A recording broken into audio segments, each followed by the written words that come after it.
Coucou tout le monde, j'ai le plaisir de vous retrouver pour une nouvelle présentation d'album et aujourd'hui ça va être un tout petit album comme ça que j'ai fait avec la collection Librairie de Christina Radovan. Alors, il mesure combien?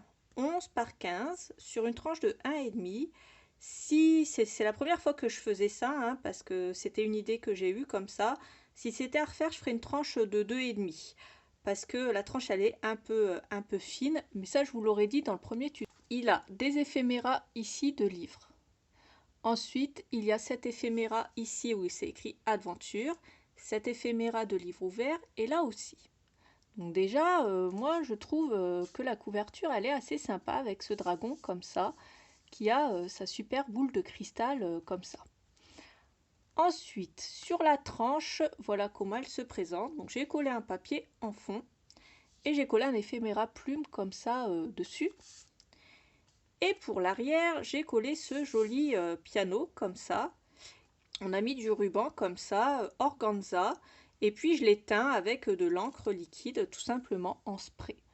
Donc la vintage photo et c'est l'encre Tim Holtz, c'est celle-là. Alors c'est la Stain. Donc, on l'a déjà utilisé plusieurs fois pour plusieurs tutos. Donc voilà comment j'ai procédé pour ça. Ensuite j'ai bien sûr ancré tous mes papiers. C'est un papier vintage librairie. Donc je l'ai ancré avec mon encre Coffee comme ça de chez Stamperia. J'ai utilisé la perforatrice enveloppe de chez Vessen Creative, donc celle-là. Donc on a utilisé le côté notch pour faire nos perforations. À l'intérieur, il se présente comme ceci. Donc là, c'est des pages décorées, devant et à la fin comme ça. Et ensuite, c'est des pochettes, tout simplement. Toutes des pochettes. Elles sont faites toutes de la même façon. Donc ici, on a un espace photo comme ça. Donc on pourra coller une photo. Ici, on a ces espaces photos qu'on peut bien sûr utiliser pour coller des photos ou pour décorer. Moi, je ne les ai pas décorés, mais je pense que je vais le faire quand même après. Donc ensuite, ici, on a deux espaces photos l'un derrière l'autre. Donc on a cette pochette ici, comme ça. Et une fois qu'on a rangé notre espace photo, on a l'autre pochette à l'arrière, comme ça. Donc avec cet espace photo là. Et c'est la pochette qui est ici. Donc une fois qu'on a rangé notre espace photo, on a ces fonds là ici. À droite, on a ce fond là, comme ça dans cette pochette. Et ensuite à gauche, donc derrière, on a ce joli papier que j'aime beaucoup, puisque je voulais utiliser absolument le côté doré ici. Et puis on a cet espace photo ici comme ça. Ensuite, de l'autre côté, j'ai utilisé le même papier pour faire un espace photo parce que je trouvais ça assez sympa. Et bien sûr, à chaque fois, à l'arrière, on peut aussi mettre une photo. Et de l'autre côté, on a cet espace photo ici. À chaque fois, vous pouvez écarter bien sûr la pochette pour mettre votre espace photo à l'intérieur. On peut avoir deux espaces photo ici. On a cet espace photo là ici, comme ça.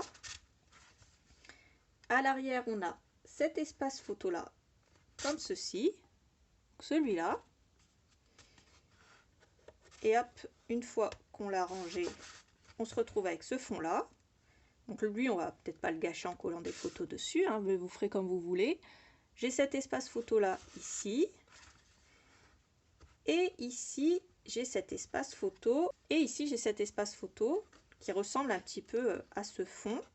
Donc je l'ai fait exprès en fait de le mettre ici parce que les fonds se ressemblaient et je trouvais ça sympa de faire des fonds coordonnés. Et pour terminer cette pochette, on a celle-là. Donc voilà comment se présente cet album. Donc on a collé des éphéméras bien sûr à l'avant et sur le côté. Il reste des éphéméras puisque j'ai dû faire un art journal avec.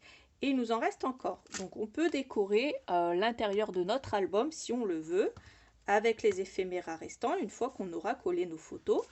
Ils sont fins, donc ça rajoutera pas trop d'épaisseur dans l'album. Et puis ça pourra faire assez joli, je pense. Voilà. Donc comme je vous l'avais dit et comme je vous le redis, je pense que j'en referai un avec une tranche un peu plus large. Là, 1,5 c'est vraiment pas assez. Mais pour autant, voilà. c'était une première fois. Et je vous l'aurais redit de toute façon dans le tuto, donc vous aurez pu rectifier si vous le voulez. Et puis voilà, c'est juste une histoire de taille de tranche. Et la couverture, je l'ai faite absolument comme à mon habitude. Donc j'espère que ce mini album spécial débutante vous aura plu. N'hésitez pas à liker la vidéo si c'est le cas. N'hésitez pas à me laisser un commentaire, j'y répondrai avec plaisir. Et n'oubliez pas de regarder la barre d'infos, j'y mets tous les liens vers tout ce que j'ai utilisé. Alors pour information, pour ce mini album, j'ai utilisé un bloc 30-30 de la collection Vintage Librairie. Je ne l'ai pas utilisé en entier. J'ai utilisé un bloc 20-20. Alors le bloc 30-30 c'est un maxi background. Et le bloc 20-20 c'est un bloc normal, donc avec les dessins. Donc de la collection toujours Vintage Librairie, ça tombe sous le sens, mais bon je le redis. Un petit bloc 20-20. Pareil, il m'en reste encore. Donc je ferai certainement du art journal et des petits projets avec. Donc voilà pour les informations techniques. Et puis c'est tout. On n'a pas utilisé grand chose. Et puis on pourra refaire d'autres albums avec.